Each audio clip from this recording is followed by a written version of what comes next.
Mister SN. Joshi, the uncommon people uncut में आपका स्वागत है। आज हम आपसे बात करेंगे थिएटर के बारे में, आपकी लंबी प्रशासनिक सेवा के बारे में और आपके लेखन के बारे में। आपका बहुत बहुत स्वागत है। धन्यवाद। मिस्टर जोशी, आप प्री इंडिपेंडेंट इंडिया जब था तब आपकी पैदाइश है और शायद आप 11 साल के रहे होंगे। उस समय का शिमला कैसा था? मई 11, 1936 को मैं पैदा हुआ था जी। और 89 साल हो गए जी तकरीबन। हाँ जी। और शिमला तो मैंने देखा जब मैं 8-9 साल का हो गया था जी। तब तक तो इतना मालूम नहीं था जी। लेकिन 9 साल का जब था तो आज़ादी मिली थी हमको। जी। और आज़ादी के दिन हमारे जो लोकेलिटी है भराड़ी, हाँ जी। वहाँ पर एक मंदिर में स्पेशली लाइट ली गई थी। अच्छा। जवाहरलाल जी का लेक्चर सुनने के लिए। जी। और उस दिन मेरे पिताजी जो थे वो वहाँ के प्रेसिडेंट होते थे सनातन धर्म सभा के। हाँ जी। भराड़ी के। तो उन्होंने वहाँ पर शंख ध्वनि की थी और झंडा फहराया था। अच्छा। तो मैं तो बचपन में था, 9 साल का मैं था। तो उस वक्त मैंने ये सोचा कि जैसे ही ये 12 बज जाएंगे और हमको आज़ादी मिल जाएगी, उसके बाद एकदम परिवर्तन हो जाएगा कुछ। अच्छा, आपको ऐसा लगा? कैसा हाँ, हो ऐसा सकता लगा। है? तो मैंने अपने पिताजी से पूछा, हम बाबूजी कहते थे जी। कि बाबूजी ये तो वैसा ही है, सब तो वैसा ही है। हाँ, कुछ एकदम बदला नहीं, कुछ भी बदला नहीं है, पेड़ वैसे ही है, सड़क वैसी है। तो उन्होंने मुझसे कहा था कि आहिस्ता आहिस्ता देखना इसमें कितनी बदलाव आएंगे, कितना परिवर्तन आ जाएगा। एक दिन यहाँ से बसें चलेंगी। और जो उनका कहना था वो सही हुआ। आज बसें भी चल रही हैं, सब कुछ है, चल रहा है।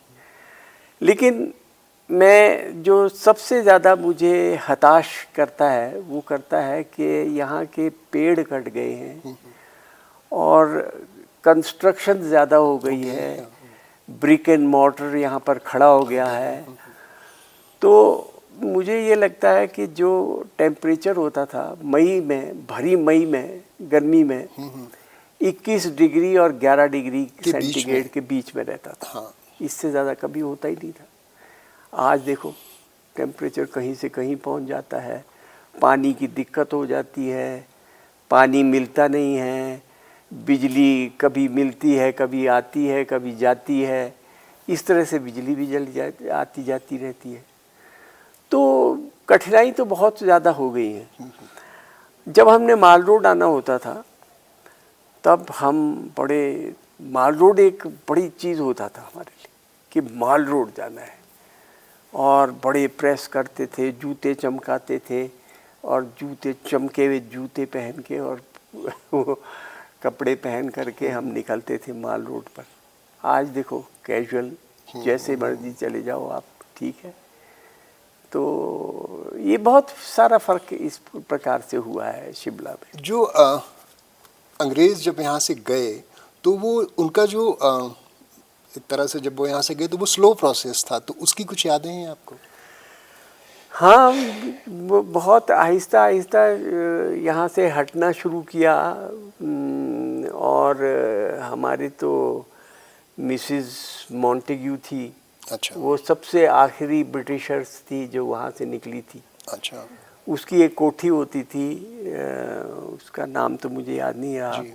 जी। लेकिन उसकी कोठी होती थी, उसमें वो रहती थी। और राजस्थान के बहुत सारे राजाओं के साथ उसके संबंध थे। जी। अच्छी खासी वो थी और उसकी डेथ यहीं हुई थी। अच्छा। और उसका स्वर्गवास यहाँ हुआ था, तो उसकी कब्र भी यहीं खोदी गई थी, अच्छा। संजौली के पास। संजौली।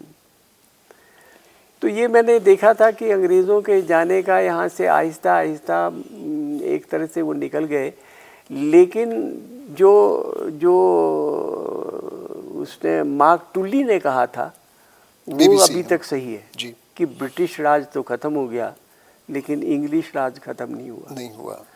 तो अभी भी हमारे जो बहुत सारे काम हैं वो अंग्रेज़ी में होते हैं। क्यों होते हैं वो?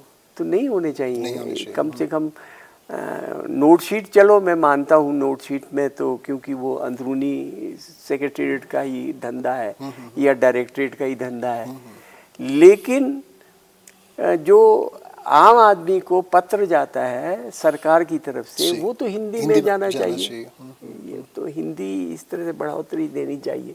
मैं कोशिश करता हूँ कि मैं हिंदी में बोलूँ, जितने से ज़्यादा से ज़्यादा हो हिंदी में बोलूँ, और मुझे बड़ी खुशी है कि आप भी हिंदी बहुत अच्छी बोल रहे हैं। हाँ, मैं कोशिश करता हूँ कि हिंदी बोलने की। इतनी शुद्ध तो नहीं है जितनी आपकी है। अपनी प्रारंभिक शिक्षा के बारे में कुछ बताइए। क्योंकि उस समय शायद विश्व कॉटन स्कूल था या सेंट एडवर्ड्स था या और भी कुछ स्कूल? नहीं, और भी स्कूल थे। अच्छा। मेरा स्कूल था, पहले तो मैं यूनियन एकेडमी में भर्ती हुआ था। यूनियन एकेडमी तब बंगालियों की होती थी। अच्छा। और एक लैंग्वेज उसमें बंगला होती थी, वो पढ़नी पड़ती थी। लेकिन मैं 2 महीने ही वहाँ रहूँगा शायद। 2 महीने में मेरे पिताजी ने मुझे वहाँ से हटा लिया, और मैं Harcourt Butler higher secondary school होता था, अच्छा, उसमें चला गया वहाँ। जी, जी, जी। तो वहाँ मैं पढ़ता रहा। फिर मेरे पिताजी जो थे वो स्टाफ ऑफिसर थे आर्मी हेडक्वार्टर्स में। उनकी बदली होती रहती थी, दिल्ली और शिमला, दिल्ली और शिमला, इस तरह से जाते रहते थे। तो मैं उनके साथ दिल्ली चला जाता था। दिल्ली में हारकोट बटलर की ब्रांच होती थी बिरला मंदिर के साथ, उसमें मैं पढ़ता था। और जब वहाँ से छूटता था तो शिमला आकर के हारकोट बटलर स्कूल जाखू में पढ़ता था। और कॉलेज कहाँ से किया आपने? कॉलेज में फिर ये था कि मुझे कॉलेज तो दिल्ली में ही करना था, लेकिन मेरे दूसरे चाचा जी समझ लो या पिताजी समझ लो, वो आ गए और उन्होंने मुझसे कहा कि मैं इसको ले जा रहा हूँ शिमला, और शिमला में आकर के यहाँ ही पढ़ेगा ये। तो यहाँ वो BM कॉलेज होता था, अच्छा। Bhargava municipal college, okay. उसके पास चले गए, वहाँ प्रिंसिपल के पास। ये कौन से सन की बात? ये है 1954 की बात है। ओके, 1954। जी, जी। 1954 में मैंने शायद हायर सेकेंडरी, या 1952 की होगी, ऐसे ही, मतलब 1952 की। तो मैं वहाँ चला गया, तो उसने कहा कि ये तो तभी इनको ले सकता हूँ मैं जब इनके हायर सेकेंडरी का रिजल्ट आ जाएगा। जी, जी। तो ये SD कॉलेज चले गए पिताजी मेरे, और वहाँ पर उन्होंने कहा कि इसको वहाँ भर्ती कर लो SD कॉलेज में। फ़कीर चंद अरोड़ा प्रिंसिपल होते थे। अच्छा। वो पिताजी के बहुत जान पहचान रखते थे, दोस्त रहते थे। तो उन्होंने कहा कि अच्छा ये कल से आ जाएगा। तो मैं कल से जाने लग गया वहाँ, और तब FSC होती थी। हाँ जी, हाँ जी, हाँ जी। FSC और BSc होती थी। मैंने FSC ले ली और FSC में पढ़ना शुरू कर दिया। FSC भी तब 2 साल की होती थी, 10वीं पास करके 2 साल की होती। हाँ। तो लेकिन मैंने क्योंकि हायर सेकेंडरी किया होता दिल्ली से, तो मेरे को 1 साल में करना था वो FSC। तो उन्हीं दिनों मुझे टाइफाइड हो गया। अच्छा। और मैं इम्तहान नहीं दे सका। मेरा 1 साल तो इसमें बर्बाद हुआ। फिर अगले साल मैंने दिया और उसमें पास हुआ। फिर BSc करी। BSc तब फिज़िक्स A कोर्स होता था जी। फिज़िक्स भी थी, मैथमेटिक्स भी था, सब कुछ था, लेकिन BSc की डिग्री नहीं मिलती थी, BA की डिग्री मिलती थी। तब पंजाब यूनिवर्सिटी का ये उसूल था। तो BA में हमको डिग्री मिली BA की। ज़्यादातर मेरा ये रहा कि मैं कॉलेज की तरफ से क्रिकेट खेलता था, बैडमिंटन खेलता था। तो क्रिकेट और बैडमिंटन के लिए मुझे बड़ा माना जाता था कि बड़ा अच्छा खिलाड़ी है, और आप अभी भी एथलेटिक काफ़ी समय तक मैं इनके साथ जुड़ा रहा।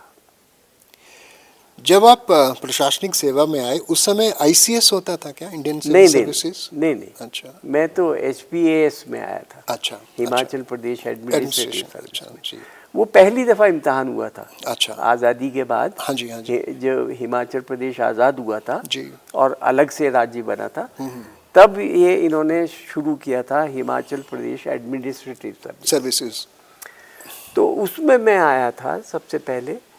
और क्योंकि हम थोड़े से दिन के लिए आए थे, तो ये हुआ कि बहुत जल्दी मेरा प्रमोशन हो गया और मैं आईएएस में आ गया, जी जी इंडियन एडमिनिस्ट्रेटिव सर्विस में आ सर्विसेज, हाँ गया। जी इंडियन एडमिनिस्ट्रेटिव सर्विस में जब मैं आया तो मैंने फिर कांगड़ा का मैं डिप्टी कमिश्नर भी रहा हूँ। हाँ जी हाँ जी।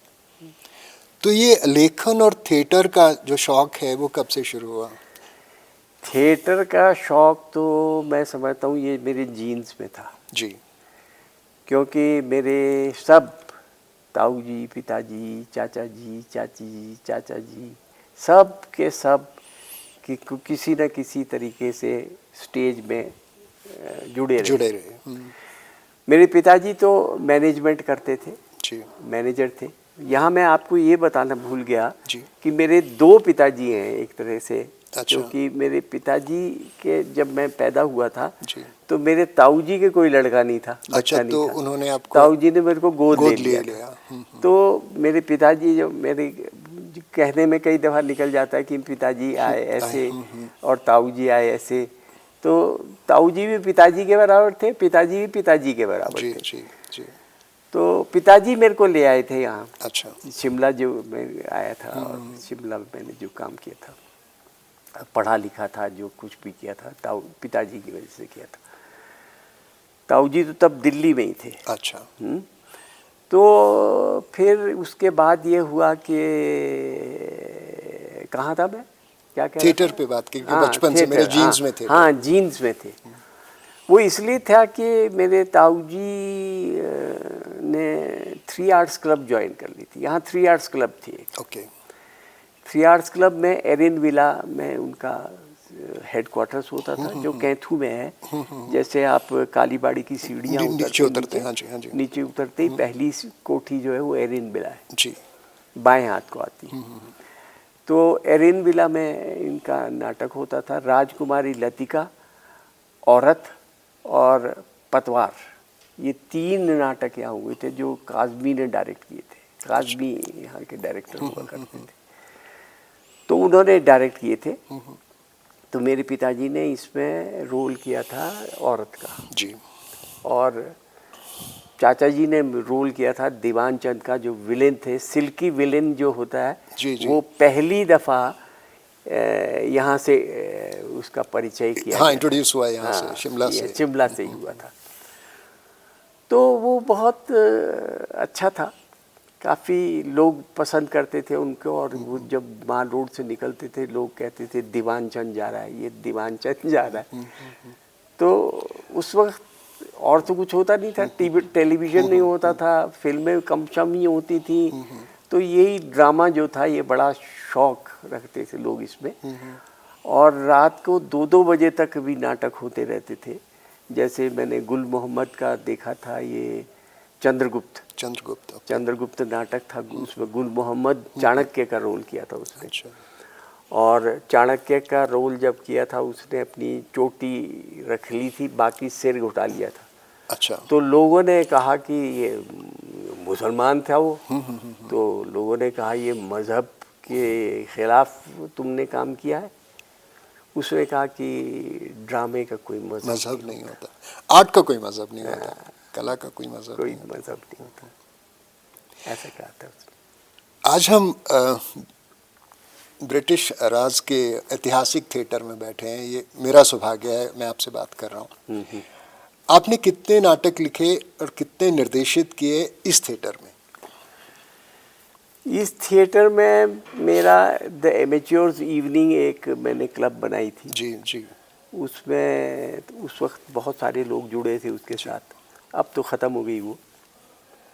तो उसके यहाँ पर मैंने 26 नाटक करे थे। जी और 26 नाटकों में जो अच्छे बड़े नाटक थे वो तो रविंद्रनाथ टैगोर का, जी, करतार सिंह दुग्गल का, दुग्गल, हाँ, केएस दुग्गल, हाँ जी, और ये जो था बलवंत गार्गी, बर्नर्ड शॉ का, Manu Shah, okay, okay, Bernard Shaw के किए थे, एंटन शेकव के किए चेकअप, थे। हाँ, तो इनके बहुत सारे मैंने नाटक किए हुए हैं, जी, अच्छे अच्छे नाटक किए हुए। और तब ये हॉल पूरा भरा रहता था, भर जाता पूरा भरा रहता था, क्योंकि और कोई एंटरटेनमेंट के लिए कुछ था नहीं ना, जी, जी, इसलिए लोग यहीं आते थे ज़्यादातर, नाटक देखते थे। नाटक देखने का बड़ा शौक होता था उन दिनों। अभी भी मेरे पास कुछ फोटोग्राफ हैं जो ये दर्शाती हैं कि कितने दर्शक आए हुए थे और हंस रहे हैं सब। आपको कौन सी भूमिका पसंद आई, क्योंकि आप निर्देशन भी करते रहे, लिखते भी रहे और एक्ट भी करते रहे, हाँ हाँ। तो which is the role you आपको बहुत पसंद आया हो और आपने बार बार करना चाहो? देखिए, जो सबसे अच्छा मुझे रोल लगा था वो तो शंकित युवक का था, हत्या एकाकार में। अच्छा, हत्या एकाकार में मनोहर सिंह का किया हुआ नाटक शिमला में है, उसी ने डायरेक्ट किया था। जी, जी, और ललित सहगल का लिखा हुआ नाटक है, ये अवार्ड विनिंग नाटक है। जी, जी, तो इसमें शंकित युवक का रोल मैंने किया था, जो मुख्य भूमिका थी महात्मा गांधी, यानी जी, वो यहाँ आ गए थे। जी, उसमें ये था कि महात्मा गांधी के बाद लोगों ने कहा कि उसको मार देना 5 बजे आज। जी, तो एक शंकित युवक ये कहता है कि सोच लो, ठीक भी कर रहे हो ये तुम। तो फिर वहाँ पर से नाटक शुरू हो जाता है। वो कहता है कि अच्छा, तो अगर ऐसा है तो तुम यहाँ महात्मा गांधी को बचाव करो, तुम महात्मा गांधी बन जाओ और यहाँ एक जज बिठा देते हैं, एक इतिहास बोलेगा और एक इस्तेगासा मनोहर सिंह खुद थे। और उन्होंने नाटक शुरू कर दिया। और नाटक शुरू अंत जब होता है उसमें ये साफ हो जाता है कि महात्मा गांधी को मारना नहीं चाहिए था, लेकिन महात्मा गांधी को मारा।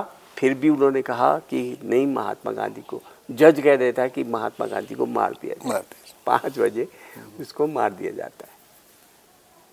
तो ये मेरे सबसे प्रिय नाटक है मेरा, जो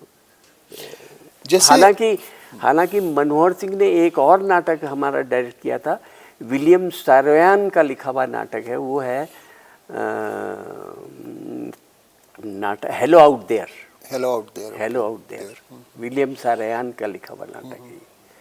ये भी मनोहर सिंह ने डायरेक्ट किया था और लोगों ने बड़ा पसंद किया था कि उन्होंने ये कहा था कि इसकी ब्लॉकिंग सबसे अच्छी थी। तो मनोहर सिंह है, जी, जी, उसका कोई मुकाबला नहीं था। जैसे मुंबई में पृथ्वी थिएटर है, क्या हम हिमाचल के गेटी थिएटर को परफॉर्मेंसेस के लिए आपस में उसकी तुलना कर सकते हैं? तुलना में तो ये कह सकता हूँ कि जो नॉर्थ इंडिया में जो एक अच्छा नाटक हो सकता है वो गेटी थिएटर में ही हो सकता है, क्योंकि Getty theatre is complete in itself. ये गॉथिक थिएटर है और इसमें हालांकि बहुत ज़्यादा लोग नहीं आते देखने के लिए, लेकिन फिर भी जितने लोग आते हैं वो इन्वॉल्व हो जाते हैं। अभी हमारी यहाँ पर रेपर्टरी शुरू हो गई जी। रेपर्टरी ने 9-10 नाटक कर दिए। गेटी की अपनी रेपर्टरी है? हाँ, गेटी की रेपर्टरी, गेटी ड्रामेटिक सोसाइटी। जी, जी। और हम इस वक्त सबसे ज़्यादा पैसा दे रहे हैं लोगों को। 1,75,000 तो हम डायरेक्ट दे देते हैं डायरेक्टर को, और सारी फैसिलिटीज़, रिहर्सल फ्री होगी, ये स्टेज फ्री होगा, स्टेज में भी रिहर्सल करने देते हैं। इस तरह से 3 लाख रुपए के करीब हम खर्चा कर रहे हैं, जो हम दे रहे हैं जी। नाटक कंपनी को। और नाटक भी अच्छे हो रहे हैं, जहाँ तक मेरा ख्याल है अच्छे नाटक हो रहे हैं। अभी जो लेटेस्ट नाटक हुआ था वो जाने मनी हुआ था जी, जी। बहुत अच्छा नाटक था, बहुत पसंद किया लोगों ने और बहुत अच्छा नाटक हुआ।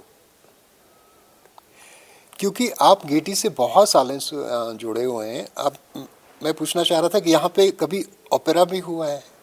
ओपेरा हुआ है, एक आध ओपेरा हुए हैं, लेकिन ज़्यादा ओपेरा ये शिमला फेस्टिवल के दौरान होते थे और ऊपर होते थे वो। अच्छा।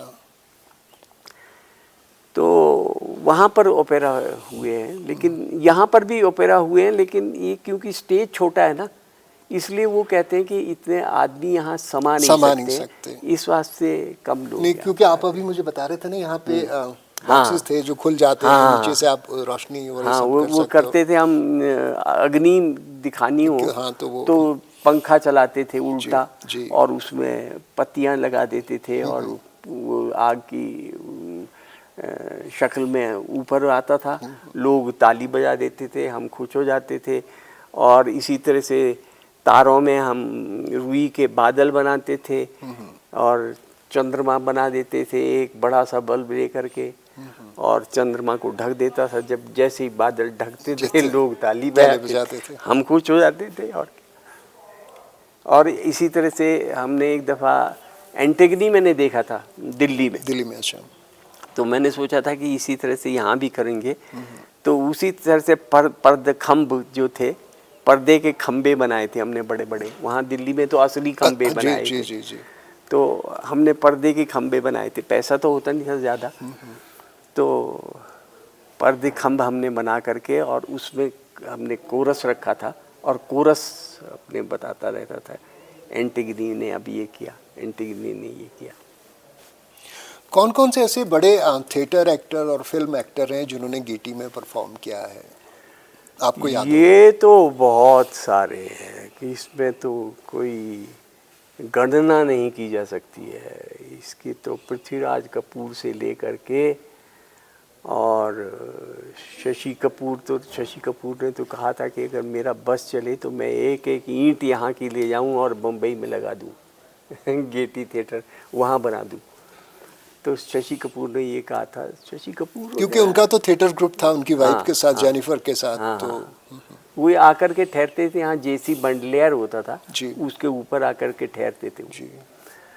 तो उसके यहाँ पर नसीरुद्दीन शाह, राज बब्बर, हर एक कोई, मतलब मनोहर सिंह ने पता नहीं कितने नाटक किए होंगे, कश्यप, ये बहुत सारे नाटककार यहाँ पर आए और नाटक किए उन्होंने।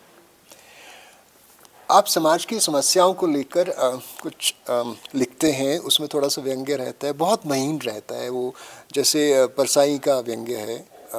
मैं अभी थोड़ी देर पहले बात कर रहा था। तो उसकी शुरुआत क्यों हुई? व्यंग्य की शुरुआत क्यों हुई? नहीं, आप जो लिखते थे ना, हाँ। तो उसका जो स्टाइल है उस तरह का, कि कई बार हम कविताएं लिखते हैं, कहानी लिखते हैं, उपन्यास लिखते हैं, व्यंग्य लिखना बहुत मुश्किल होता है। मैं कविताएं नहीं लिखता। नहीं, मतलब हम एक आम बात करता हूँ कि जो लेखक है, कई कविताएं लिखते हैं, कई कहानियां लिखते हैं, यहाँ पर जितने भी लेखक होते हैं वो सब विधाओं में लिख देते हैं। हाँ। कविता भी लिख देते हैं, हाँ। कहानी भी लिख देते हैं, उपन्यास भी लिख देते हैं। लेकिन मैंने अपने को सीमित किया हुआ है, केवल मैं कहानी तक ही लिखता हूँ, और कहानी से ऊपर अभी तक गया नहीं हूँ। सोच रहा हूँ कि एक उपन्यास भी लिखूँ, आपको लिख देना चाहिए। लेकिन अभी तक मैं कहानियों पर ही अपने को सीमित रखा हुआ है मैंने। कहानी में व्यंग मेरा कुछ ऐसा है कि आप ये कह सकते हैं कि व्यंग मेरे अंदर भीतर से आता है, अंदर से आता है। व्यंग मेरे अंदर है। बहुत लोगों ने ये कहा मेरे से कि आपका व्यंग जो है बहुत अच्छा होता है और वो अपने आप आता है, ये बहुत अच्छी बात है। इसलिए मैंने कहा बहुत बहुत महीन है, वेरी फाइन, इट्स नॉट, मतलब वो नहीं। मेरे देखिए, दो किस्म के व्यंग होते, व्यंग भी दो किस्म के होते हैं। एक तो हॉर्स व्यंग होता है। हॉर्स, वही मैं कह रहा हूँ, वो नहीं है। वो व्यंग वैसा नहीं है। हाँ। वो मेरे को बड़ा खराब लगता है, इसलिए मैंने महीन कहा। मैं कपिल शर्मा का वो देखता नहीं, इसीलिए नहीं देखता कि उसमें बड़ी हॉर्स कॉमेडी होती है। और व्यंग भी अगर वो करता है तो ऐसा करता है कि लोगों को डू डाउन करके करता जी हाँ, है ना? One should never do that, कभी नहीं One करना should चाहिए, never do it. that, yeah. तो ये कभी नहीं करना चाहिए आपको। हमेशा जो उसको बॉडी शेम कहते जी, हैं। बॉडी जी, शेम क्यों करना करना है है, जी, किसी जी, को? जी। आप पतले हो, आप मोटे हो, ये क्यों कहना है? ये ऐसा नहीं कहना चाहिए। तो ये मेरे को उसमें अच्छा नहीं लगता। तो मेरा जो व्यंग आता है वो ऐसे ही आता है, जैसे मेरी अभी किताब आई है बेगमू की सूप, जी, और उसको सर्वश्रेष्ठ भी माना गया है हिमाचल प्रदेश में। तो उसमें एक व्यंग आता है मेरा कि ये है फाइलों को लेके, दफ्तर में जो फाइलें रहती हैं, तो रेड टिपिज्म का, जी, जी, जी, जी, तो वो व्यंग है। लेकिन साथ ही साथ उसको सुधारा भी जा सकता है लोगों को अपने काम को। जी। ट्रिब्यून में आपका कॉलम बहुत साल चला, और मैं भी उसको पढ़ता था। और मैं चाहता था एक दिन कि मैं इस कॉलमनिस्ट से मिलूं। मैं दूसरा कॉलम खुशवंत सिंह जी का malice towards none and all पढ़ता था, और शायद दोनों ही कॉलम बहुत साल तक चले।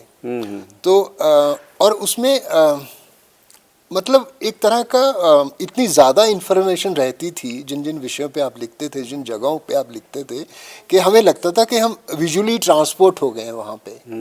तो उसकी शुरुआत आपने कब की कॉलम की, और कितने साल चला वो? वो 13-14 साल चला जी। शायद। 14 साल तक मैं लिखता रहा, लेकिन अब मैंने लिखना बंद कर दिया। तो उसका कारण ये था कि जो वहाँ एडिटर था, डिप्टी एडिटर, लेडी थी वो, जी, अब नाम तो याद नहीं रहा उसका मुझे। उसने तब मुझसे कहा कि आप शिमला पर लिखो या हिमाचल पर लिखो कुछ। तो मैंने शिमला और हिमाचल पर लिखना शुरू कर दिया। जी। तो शिमला पर लिखने के लिए मुझे आर्काइव्स में जाना पड़ा। तो आर्काइव्स में मेरे 2-3 दिन लग जाते थे, और मैं वहाँ पर पढ़ता था, और फिर वहाँ से इंफॉर्मेशन लेकर के आता था, और फिर मैं इसको बनाता था। तो 4-1 दिन मेरे इसमें पूरे वेनेट लिखने, वेनेट कहते हैं, जी साइलेंट है, वेनेट। तो उसको मैं 4-1 दिन में लिखता था। अब मैं इतना होता नहीं है, एज भी हो गई ज़्यादा। वैसे तो मैं एज को नंबर नहीं, मानता आई हूँ। थिंक आपने एज को कह दिया है कि वो एज नहीं है।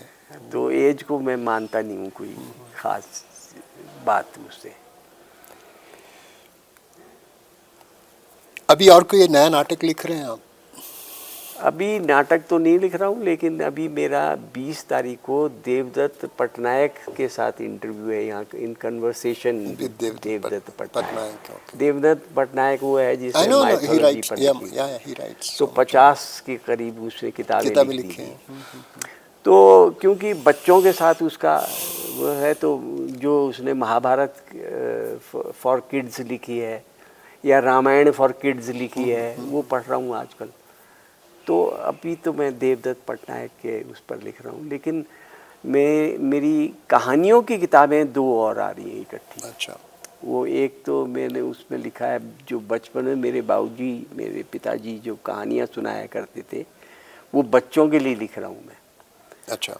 तो एक तो उनकी कहानियाँ हैं, और दूसरी कहानी मैंने पुरुष विमर्श पर लिखी है। हाँ, लोग हमेशा स्त्री विमर्श की बात करते हैं, तो पुरुष विमर्श पर लिखी है। जी। तो पुरुषों को किस प्रकार से महिलाएं तंग करती हैं, और क्या क्या किया उन्होंने उनके लिए। जी। जैसे, और ये असली कहानियां हैं। जी। एक पुरुष था, वो दिल्ली में, उसका महिला ने उसके ये टॉयलेट्स में लॉक लगा दिया।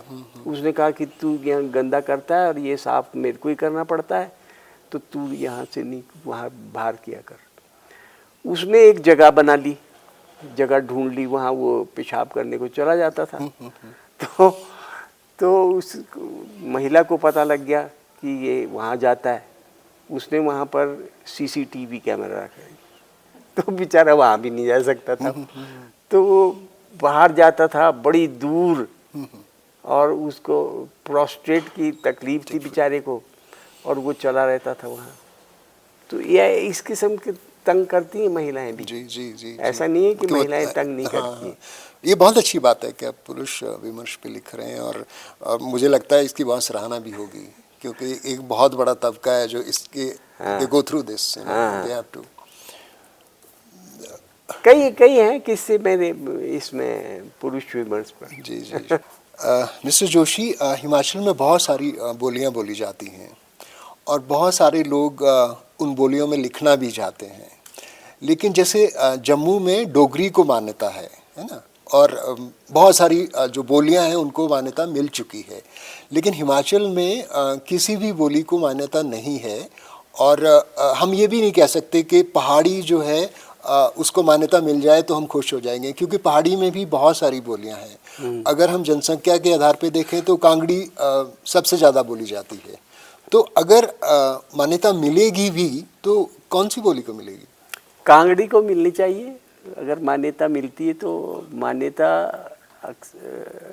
वैसे मिलनी है नहीं, मिलेगी नहीं, क्योंकि हम पहाड़ी के पीछे पड़े हुए हैं और सरकार भी पहाड़ी के पीछे पड़ी हुई है। हाँ। और पहाड़ी की डिक्शनरी भी निकाली इन्होंने जी जी हमारी एकेडमी ने। हाँ जी हाँ जी।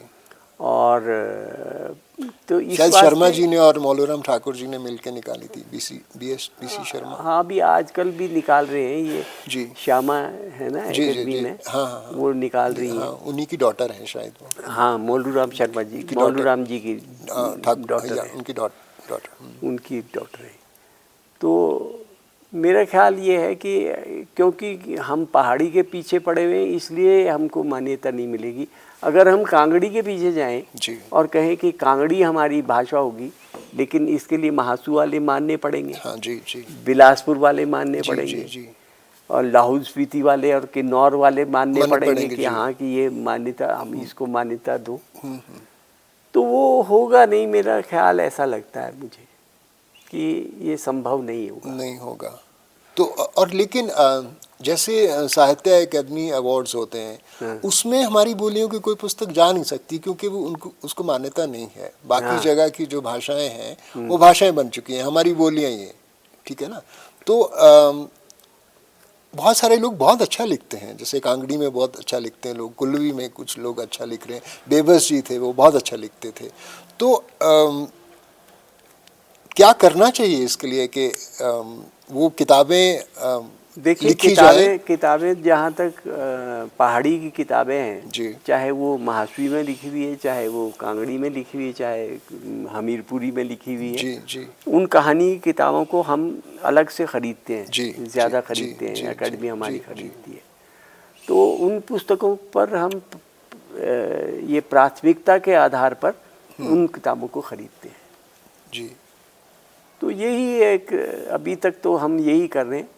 और बाकी ये है कि जो पुस्तक छापना चाहता है अपनी, जी उसको कुछ ग्रांट देते हैं, अच्छा, अनुदान कुछ राशि कुछ देते हैं। अनुदान की राशि जी, मिल जाती जी। है कि इतना हम दे सकते हैं, तुम अपनी किताब निकालो, चाहे पहाड़ी की किताब हो चाहे हिंदी की किताब हो, दोनों किताबों के लिए।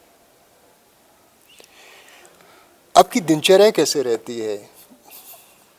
दिनचर्या मेरी 6 बजे सवेरे से शुरू हो जाती है जी जी और रात के 11 बजे तक दिनचर्या रहती है।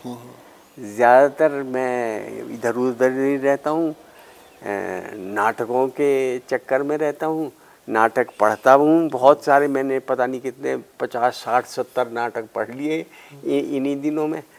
और ये 4 भेज देते मुझे नाटक कि ये पढ़ लो आप।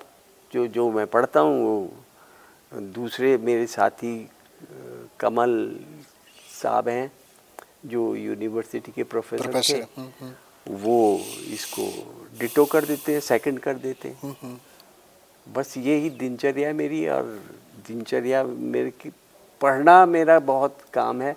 और दूसरा मेरे फुलवाड़ी जो मेरे पास 300 गमले हैं। आजकल तो सब में जिरेनियम हो रहा है, हाँ। और बाकी सब ख़त्म हो गए।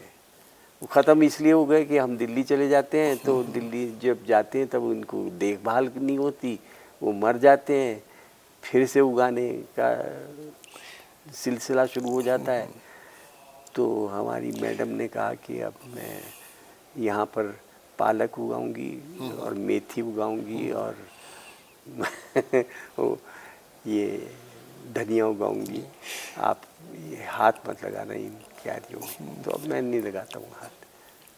ओके मिस्टर जोशी, मैंने अभी फरवरी में, शायद जनवरी में, मैंने ट्यूलिप्स लगाए। हाँ। ठीक है, अब ट्यूलिप्स का ना जो स्टेम है वो छोटा रह गया, फूल निकल गया। तो बाकी ट्यूलिप्स के जैसे जो अमृत गार्डन है, जो मुगल गार्डन था पहले राष्ट्रपति भवन में, उसके जो ट्यूलिप्स हैं वो लंबे हैं।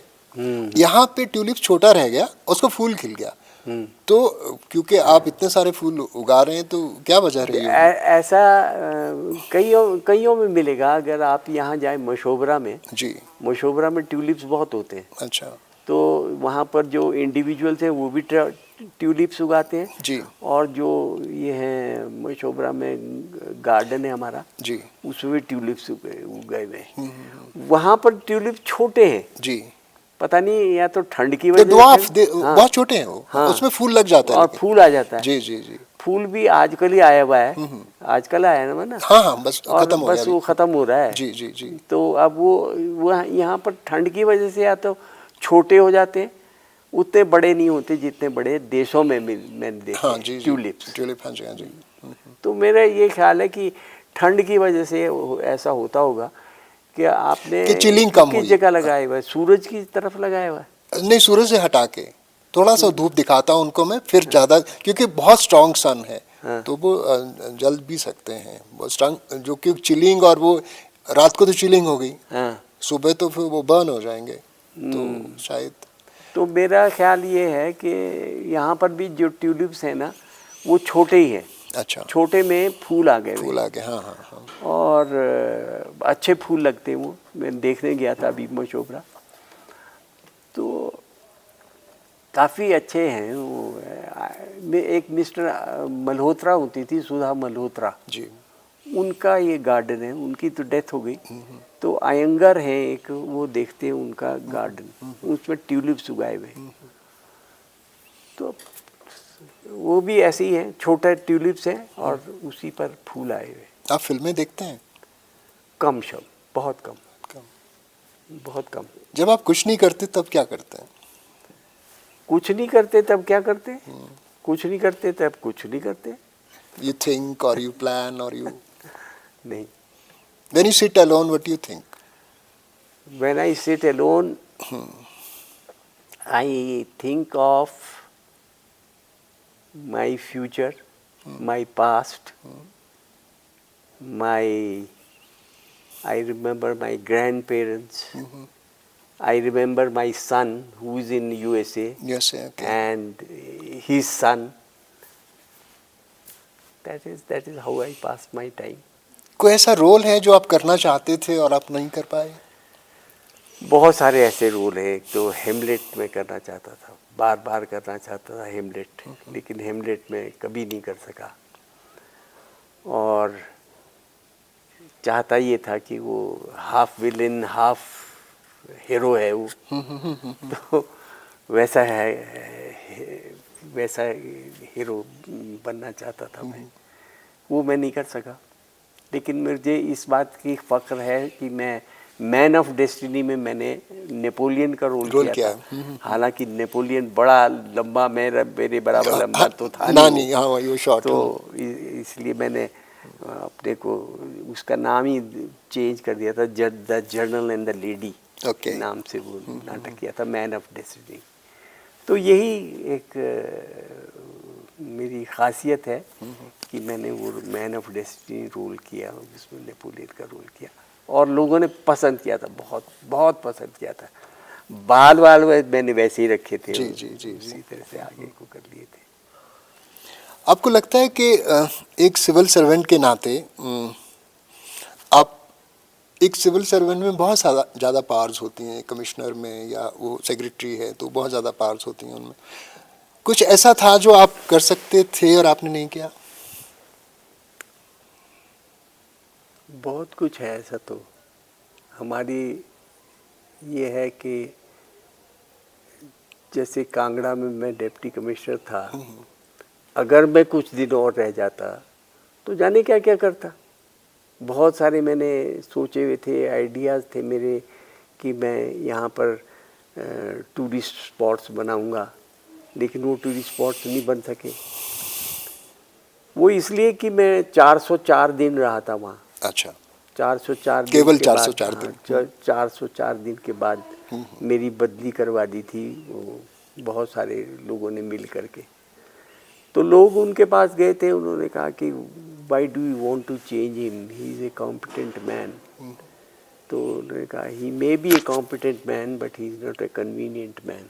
ओह, तो इसलिए ये भी मुझे पहली दफ़ा ज्ञात हुआ कि आदमी को कन्वीनियंट भी होना पड़ता है इस सर्विस में। कॉम्पिटेंट के साथ साथ कन्वीनियंट भी होना पड़ता है। तो कन्वीनियंट होना सीखना पड़ेगा।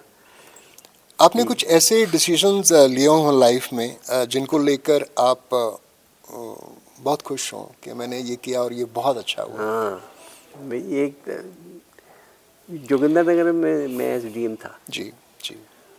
वहाँ मेरे पास जो वहाँ के एमएलए साहब थे, वो आए, कहने लगे उनकी मदद मत करना। अच्छा। मैंने कहा क्यों? कहने लगे वो हमारे खिलाफ है 40 आदमी। जी।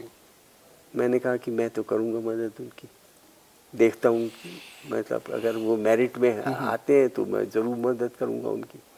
और मैं गया और मैंने उनकी जो हेल्प हो सकती थी वो करी। जब मैंने हेल्प कर दी तो वो लोग इतने प्रभावित हुए उससे कि वो उसकी तरफ हो गए। अच्छा, एमएलए की तरफ हो गए हम्म। कि ये ठीक आदमियों को लाया हुआ है यहाँ पर, ये ठीक आदमियों को लाते हैं यहाँ पर। तो मैंने फिर उससे कहा कि देख ये फ़र्क होता है जी जी। कि आप किसी आदमी को, किसी कम्युनिटी को अगर आपने बचाना है तो आप उसकी मदद कीजिए, मदद कीजिए डेफिनेटली। और कारण उसका यही हुआ कि वो उनकी तरफ आ गए। सबकी सब 40 वोटें उनको मिलने लगी, वो बड़े खुश हो गए और उन्होंने मेरी तारीफ कर दी और हिलने नहीं दिया वहाँ से। आपने अपने समय में हिमाचल के बहुत सारे मुख्यमंत्री देखे और शायद आप राजा वीरभद्र के काफ़ी क्लोज थे। इन सारे मुख्यमंत्रियों में कौन से ऐसे मुख्यमंत्री थे जिनका काम करने का तरीका आपको पसंद था, या जो जैसे राजा वीरभद्र सिंह थे, वो शायद थोड़ा गुस्सा भी करें लेकिन वो कहते हैं कि लोगों की सुन लेते थे। तो अब शायद ऐसा नहीं है। तो आपको यू हैव एनी कुछ एक्सपीरियंस है, कुछ अनुभव हैं उस समय के इन मुख्यमंत्रियों के साथ? क्योंकि अब समय आपने शायद वारिस परमार से लेके तो वीरभद्र सिंह, राजा वीरभद्र सिंह तक आपने देखा है और उनके बहुतों के साथ काम किया आपने, तो कुछ अनुभव हो जीवन के। वाईएस परमार को तो मैं मानता हूँ कि उन्होंने हिमाचल प्रदेश को बनाया जी, पूरी तरह से जी, बनाया। जी, और जी। उन्होंने अपना पूरा योगदान दिया इसके लिए, लेकिन मुझसे वो नाराज़ हो गए थे। अच्छा। वो नाराज़ इसलिए हुए थे कि उनका एक भांजा था, उसने कुछ लोन लिया हुआ था, लोन लेते सरकार से। जी, जी, जी, जी। लोन मैंने कहा वो वापस करो, सरकार का लोन है। तो पढ़ गया मैं पीछे उसके, पढ़ा रहा तो मेरी बदली हो गई थी वहाँ से, नाहन से। नाहन में पहले मेरे नाहन में हुआ था जी। लेकिन नाहन में ये मुझे पता लगा कि वो मछली के शौकीन थे। अच्छा। तो जब 15 अगस्त का फंक्शन वहाँ हुआ जी। तो मैंने मछली के बनाए थे उनके लिए व्यंजन। जी। तो उसके बाद उसके बाद आए थे रामलाल जी। जी जी। रामलाल से तो खैर मैं कहना नहीं चाहता। हाँ, कि ठीक। मेरी जी, हाँ, हाँ। खास जी, बनी जी, हुई। जी, जी। फिर वीरभद्र सिंह जी आए। वीरभद्र सिंह जी के साथ तो मैंने काफ़ी काम किया है और वीरभद्र सिंह जी के साथ काफ़ी रहा हूँ। शांता जी के साथ? हाँ, शांता कुमार जी के साथ तो बाद में गया ना। जी हाँ, पहले हाँ। पहले वीरभद्र सिंह आए। हाँ जी। तो वीरभद्र सिंह के समय में उन्होंने मुझे पोस्ट कर दिया director language and culture. Language and culture का तब बजट होता 45,000 रुपये जी सिर्फ। जी। तो मैंने ये बढ़ा करके इसका 2 करोड़ के करीब किया था। अच्छा, तो उन्होंने क्या कहा? मैंने लेकर के गया मैं मंत्री जी के पास, जी। मुख्यमंत्री जी के पास। मैंने कहा कि आप मेरी सुन ले। उन्होंने कहा कि मैं तुमको 5 मिनट से ज़्यादा नहीं दे सकता हूँ। मैंने कहा 5 ही मिनट दीजिए। 45 मिनट सुना उन्होंने पूरा। और मैंने एक एक, क्योंकि मैं आर्काइव्स के जो हेड होते थे जी। उनसे मिला था दिल्ली में, और नेशनल आर्काइव्स। हाँ, नेशनल आर्काइव्स जी। और इसी तरह से आर्कियोलॉजी के जो पूर्ति साहब थे उनसे मिला था, और सारे मैंने उसी तरह से बनाए थे। ये इसके 7-8 वो हैं अवयव, तो वो सारे मैंने बनाए थे। 7-8 के लिए मैंने 2 करोड़ रुपए मांगा था। उन्होंने कहा किसने देने तुम्हारे को 45,000 से 2 करोड़। हाँ जी। मैंने कहा कि कहने लगे कि तुम बचा के लाओ ये। दिल्ली में उन दिनों प्लानिंग कमीशन की मीटिंग से पहले एक मीटिंग हुआ करती थी, उसमें उनका एक आदमी आता था, रिक्वेस्ट लेता था कि और क्या वो पहले ले लेता था कि क्या क्या आपने काम किए है जी, करना करना क्या है। तो मैंने ऐसे ही कहा उनसे कि अगर मैं बचा लाऊंगा वहाँ से पैसा तो आप दिला दोगे? उन्होंने कहा हाँ तब दिला दूंगा। मैंने कहा ठीक है। तो मैं वो उससे अकेला उसमें सेक्रेटरी जाते हैं, वैसे सेक्रेटरी तो मैं था नहीं, काव साहब थे हमारे सेक्रेटरी। काव साहब ने कहा महाराज कृष्ण काव।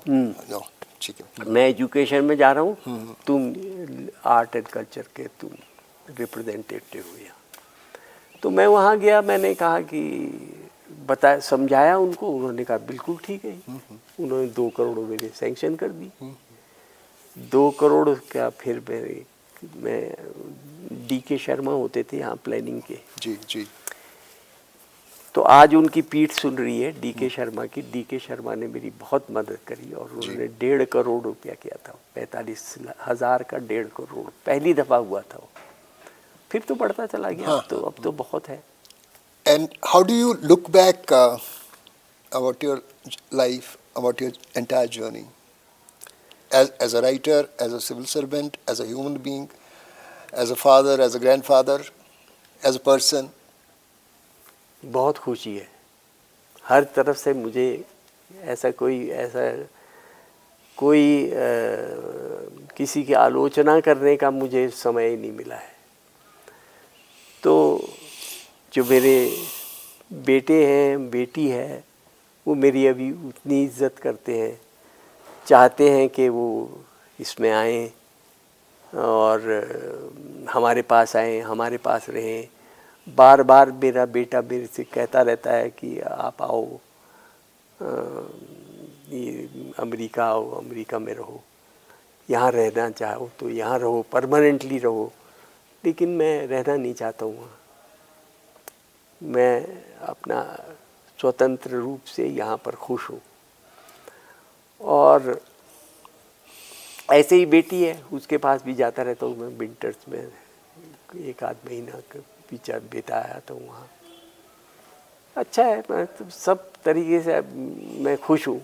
और जहाँ तक मेरा लेखन का सवाल है, लेखन मैंने कभी ऐसे नहीं किया कि कोई मुझे अवार्ड्स मिल जाएं, कोई सम्मान मिल जाए, कोई अपने स्वांत सुखाए के लिए आदमी जो लिखता है जी, जी। वो अपने ठीक है, मैं लिखता हूँ क्योंकि मेरे पास टाइम है काफ़ी और मेरे को आइडियाज़ भी आते रहते हैं, लिखता भी रहता हूँ। तो लेखन में भी, नाटक में आजकल क्योंकि मैं रेपर्टरी में जुड़ा हुआ हूँ, ये गेटी ड्रामेटिक सोसाइटी का मेंबर हूँ, तो रेपर्टरी में नाटक हों, ये मैं चाहता हूँ कि बहुत नाटक करें। ये करते नहीं हैं, वो बात अलग है। मिस्टर SN जोशी, आपने हमसे बात की हिमाचल के देश के ऐतिहासिक थिएटर में बैठकर। आपका बहुत बहुत शुक्रिया। It's a great learning experience for me, और आपसे बात करके बहुत अच्छा लगा। बहुत बहुत धन्यवाद। बहुत धन्यवाद। आपका भी बहुत बहुत धन्यवाद। Thank you sir. Thank you so much.